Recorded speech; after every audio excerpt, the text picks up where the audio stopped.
डॉक्टरों को अंजू के दिमाग का ऑपरेशन इमरजेंसी में करना पड़ा। पड़ोसी और रिश्तेदारों को मिलाकर कम से कम 20 लोग अस्पताल में आए हैं। सबको ऑपरेशन के बाद अंजू के होश में आने का बड़ी बेसब्री से इंतज़ार है। अस्पताल के हॉल में आंखें बंद करके मैं एक कुर्सी पर बैठी तो अंजू से जुड़ी अतीत की बहुत सी घटनाएं मुझे बरबस याद आने लगी थी। पिछले 40 सालों में सुख दुख में साथ निभाने के कारण हमारी दोस्ती की नींव बहुत मजबूत हो गई है। मेरे सुख दुख में वह हमेशा मेरे साथ खड़ी हुई है। बस एक विषय ऐसा है जिसे लेकर हमारे बीच हमेशा से बहस चलती आई है। मैं हमेशा उसको समझाती रही हूँ कि अपने जीवन को आर्थिक दृष्टि से सुरक्षित बनाकर रखना हम औरतों के लिए खासकर बहुत ज़रूरी है। उसने हमेशा मुस्कुराते हुए लापरवाही से जवाब दिया, पैसा अपनी जगह महत्वपूर्ण है, पर आपसी संबंधों में प्यार की मिठास की कीमत पर उसे किसी मशीन की तरह इकट्ठा करते चले जाना नासमझी है। सीमा, अगर तू नहीं बदली तो एक दिन ज़रूर पछताएगी, और तू नहीं बदली तो एक दिन बहुत अकेली पड़ जाएगी। ना मैं अपने को बदल सकी ना वह। मैंने अपनी सोच के हिसाब से ज़िंदगी जी और उसने अपनी। इसमें कोई शक नहीं है कि मैं हद दर्जे की कंजूस हूँ। अपने पति की कमाई की पाई पाई को जोड़ती आई हूँ। मैंने युवावस्था में ही यह तय कर लिया था कि ज़िंदगी में मैं छोटे बड़े खर्चे के लिए किसी के सामने हाथ फैलाने की नौबत कभी नहीं आने दूंगी। मेरा बड़ा भाई शेखर शादी के साल भर बाद ही घर से अलग हो गया था। ससुराल वालों से उसकी अच्छी पटने लगी तो वह हम तीनों के प्रति अपनी जिम्मेदारियों को भूल ही गया था।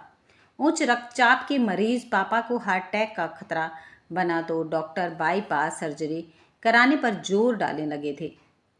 भाई ने बिजनेस ठीक न चलने के नाम पर आर्थिक सहायता करने से हाथ खींच लिया था। तब मेरी शादी के लिए जमा पैसों से पापा के हृदय का ऑपरेशन कराना पड़ा था। ऑपरेशन के बाद पापा 2 साल और जिंदा रहे। वे शायद और भी जी जाते, पर बेटे के हाथों मिले धोखे व जवान बेटी की शादी की चिंता ने उनके दिल की धड़कन को कुछ ही जल्दी ही बंद कर दिया। उन दिनों अंजू ने बहुत मजबूत सहारा बनकर मेरा साथ दिया था। यह सच है कि अगर उसने मेरा मनोबल ऊंचा न रखा होता तो मैं ज़रूर खुद शारीरिक व मानसिक रूप से बीमार पड़ जाती। फिर माँ को पेंशन मिलने लगी थी। पापा के इलाज के खर्चे खत्म हो गए थे तो मैं अपनी कमाई का बड़ा हिस्सा जुनूनी अंदाज में जोड़ने लगी। बिना दहेज के अच्छा घर वर मुझे जैसी लड़की को नहीं मिल सकता। रिश्तेदारों ने मेरे लिए जो बिरादरी का लड़का ढूंढा वह प्राइवेट कंपनी में साधारण सी नौकरी करता था। मेरी शादी के 4 महीने बाद अंजू की शादी मनोज से हुई जो सरकारी नौकरी करता था। हम दोनों के 4 साल के अंदर 2-2 बेटे आगे पीछे हुए। मेरी दोनों डिलीवरी सरकारी अस्पताल में हुई और उसकी नर्सिंग होम में। अंजू और मनोज को मनोरंजन व दिखावे के लिए पैसा खर्च करने से परहेज नहीं था, पर मैंने राजेश को अपने रंग में रंग कर पैसा बचाने की आदत डलवा दी थी। बच्चों की देखभाल में वक्त बहुत तेजी से गुजरा। अंजू ने फ्लैट खरीदा जिसकी किस्तों ने उनको वर्षों तक आर्थिक तंगी से उभरने नहीं दिया। मैंने अपने जोड़े पैसों से मकान को 2 मंजिला बनाकर ऊपरी मंजिल किराए पर दे दी। इससे हमारी आमदनी बढ़ गई। हर महीने रुपए अंजू के पैसों की तरह किस्त में न जाकर बैंक खाते में जाने लगे। मेरा बड़ा बेटा समीर बीकॉम के बाद एमबीए करके नौकरी करने लगा। छोटा बेटा सुमित पढ़ाई में ज़्यादा होशियार नहीं था, सो उसे हमने किराए की दुकान करा दी। अंजू के दोनों बेटे भी कुछ खास नहीं पढ़े। बड़े राहुल ने साधारण से कॉलेज से एमबीए किया और उसे ठीक ठाक नौकरी मिल गई। छोटा दवा बनाने वाली कंपनी में एमआर बन गया। अपनी कंजूसी की आदत के चलते मेरी अपने दोनों बेटों से अक्सर बहस और झड़प हो जाती थी। घर के सारे खर्चे अपनी कमाई में से करना उन्हें नाजायज़ बोझ सा लगता था। आप हर जगह और हर किसी के सामने रुपयों व खर्चों का रोना रोकर हमें शर्मिंदा करवाने पर क्यों तुली रहती हैं? अंजू मौसी और मनोज अंकल ने अपनी शादी की 25वीं सालगिरह गोवा जाकर मनाई थी। उनके पास खास पैसा नहीं है, पर वे ऐश कर रहे हैं। आपके पास पैसा बहुत है, पर आप सिर्फ रुपए गिनने का मज़ा लेती हैं। अब उस नासमझी को त्याग कर जिंदगी के भी कुछ मज़े ले लो। माँ वे अक्सर मुझे अपनी आदत बदलने के लिए समझाते रहते थे। मैं अभी अपनी जमा पूंजी उड़ा लूं और बाद में तुम्हारे सामने हाथ फैलाऊं, ऐसी नासमझी करना मुझे बिल्कुल मंजूर नहीं है। मैंने कभी उनकी बातों पर ध्यान न देकर कह देती, पता नहीं आपको क्यों एतबार नहीं होता कि हम आपके सुख दुख में काम आएंगे। वे नाराज हो उठते। मैंने दुनिया की रीत देखी है। बूढ़े हो गए माँ बाप बेटों को बोझ लगने लगते हैं और उनकी खूब दुर्गति होती है। मुझे अपनी वैसी दुर्गति नहीं करानी। यो मेरा सच्ची बात उन्हें मुंह पर कह देना उन दोनों को कभी अच्छा नहीं लगता था। समीर की शादी अच्छे घर में हो गई, पर दहेज में कुछ नहीं आया। उसने प्रेम विवाह किया था। मैंने स्वयं भी शादी में हाथ खींचकर पैसा खर्च किया। बहू नौकरी करती थी। मैंने घर के कामों के लिए आया रखने के लिए शादी के कुछ दिनों के बाद ही शोर मचा दिया, पर वे माने नहीं। सारा झगड़ा आया कि पगार को लेकर हुआ, क्योंकि वे उसे अपनी कमाई से नहीं देना चाहते थे। इस बात को लेकर घर में झगड़े बढ़े तो समीर ने घर से अलग होने का फैसला कर लिया था। उसके ससुराल वालों ने 2 दिन में अपने घर के पास किराए का मकान भी ढूंढ लिया। मेरे बहू बेटे के अलग होने के 4 महीने बाद ही अंजू ने अपने बड़े बेटे नीरज की शादी की थी। उसकी बहू भी नौकरी करती थी। अंजू की तरह वह अच्छे स्वभाव की निकली। मैं उसके घर जाती तो वह मेरी बहुत खातिरदारी करती। अपनी सास के बराबर का मान सम्मान मुझे देती थी। अपने छोटे बेटे सुमित की शादी करते ही मैंने उसकी रसोई अलग कर दी थी। मैं नहीं चाहती थी कि घर के खर्चों को लेकर मुझे उसको भी घर से जाने को कहना पड़े। अंजू ने कुछ महीने बाद अपने छोटे बेटे नवीन की शादी की। मुझे यह सोचकर हैरानी होती है कि वे सब 3 कमरों के फ्लैट में इकट्ठे कैसे रह रहे हैं। कल अपनी शादी की 30वीं सालगिरह मनाते हुए अंजू का पांव एक बच्चे द्वारा फेंके गए केले के छिलके पर पड़ जाने से फिसला और वह धड़ाम से नीचे गिरी। लकड़ी के मजबूत सोफे से सिर में गहरी चोट आई।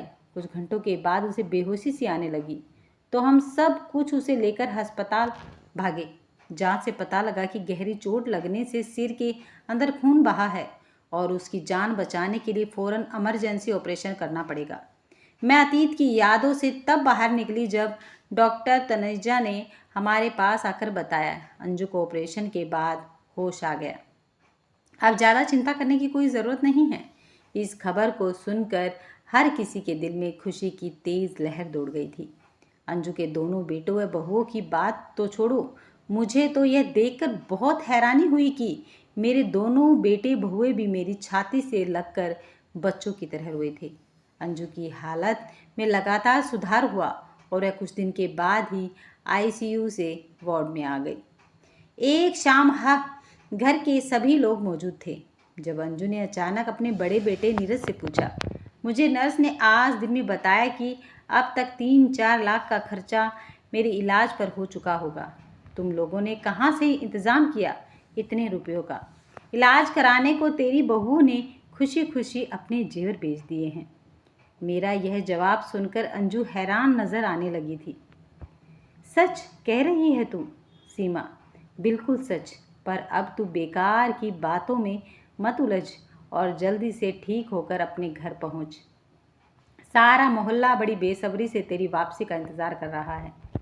अंजू अचानक उदास सी होकर बोली, सीमा तू ठीक कहा करती थी कि हर इंसान को इमरजेंसी के लिए धन जोड़ कर ज़रूर रखना चाहिए।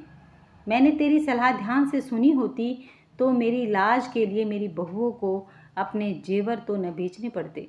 चल मेरी बात देर से ही सही, पर तेरी समझ में तो आई। पर तू बहुओं के जेवरों के जाने की फिक्र न कर, वे फिर बन जाएंगे। अचानक समीर ने बीच में बोलकर अपनी माँ को सच बता दिया। माँ, जेवर बेचने की बात झूठी है। ऑपरेशन का सारा खर्चा सीमा मौसी ने उठाया है। तुझे मेरी कसम सीमा, जो सच है वह मुझे बता दे। अंजू ने मेरा हाथ पकड़कर भावुक लहजे में प्रार्थना की। सच तो यह है कि तेरी बहुएं अपने जेवर बेचने को तैयार थी। मोहल्ले के सारे लोग मिलकर तेरा इलाज कराने को तैयार हो गए थे। तू कल्पना भी नहीं कर सकती कि हम सबको तुझसे कितना प्यार है। मैंने खर्च इसलिए किया क्योंकि मेरा तेरा रिश्ता सबसे पुराना है। अब तू खर्चे की फिक्र छोड़कर अपना सारा ध्यान ठीक होने में लगा दे। मेरी प्यारी सहेली, मैंने उसका हाथ प्यार से चूम लिया था। तेरा ये एहसान मैं ज़िंदगी में कैसे उतार पाऊंगी? अंजू की आंखों से आंसू बहने लगे। वह एहसान तूने पहले ही उतार दिया है। मैंने कहा, वह कैसे? अंजू चौंक पड़ी। मुझे समझदार बनाकर मैं बहुत भावुक हो उठी। तू ठीक कहती थी कि पैसे जोड़कर तिजोरी भरने से ज़्यादा महत्वपूर्ण है आपसी संबंधों में प्यार की मिठास। अरे मेरी जो बहुएं मुझे बुखार में पानी का एक गिलास देने को बोझ मानती हैं, मैंने उन्हें तेरी खैरियत के लिए छोटी बच्चियों की तरह रोते देखा था। अगर मेरी जगह मेरी ज़िंदगी खतरे में पड़ी होती तो शायद ही कोई मेरे लिए दिल से रोता। अब मैं तेरी तरह अपनों के दिल में जगह बनाना चाहती हूँ। मेरी इच्छा है कि जब मेरे दुनिया से जाने का वक्त आए तो तेरे अलावा कोई और भी हो जो मेरे लिए सच्चे आंसू बहाए। मुझे तेरे जैसा बनना है अंजू, और मैं अब तेरे जैसी समझदार बनूंगी। सीमा बेकार के खर्चे करना बिल्कुल बंद कर दूंगी। अब इस नई बहस को शुरू करने के बजाय हम दोनों संतुलन बनाकर जीना सीखेंगे। यह भी सही है क्योंकि अति तो हर चीज़ की खराब होती है। तो तू मुझे बचत करना सिखाना मेरी कंजूस सहेली, और तू मुझे अपनों के दिल जीतने की कला सिखाना मेरी सोने के दिल वाली प्यारी सहेली।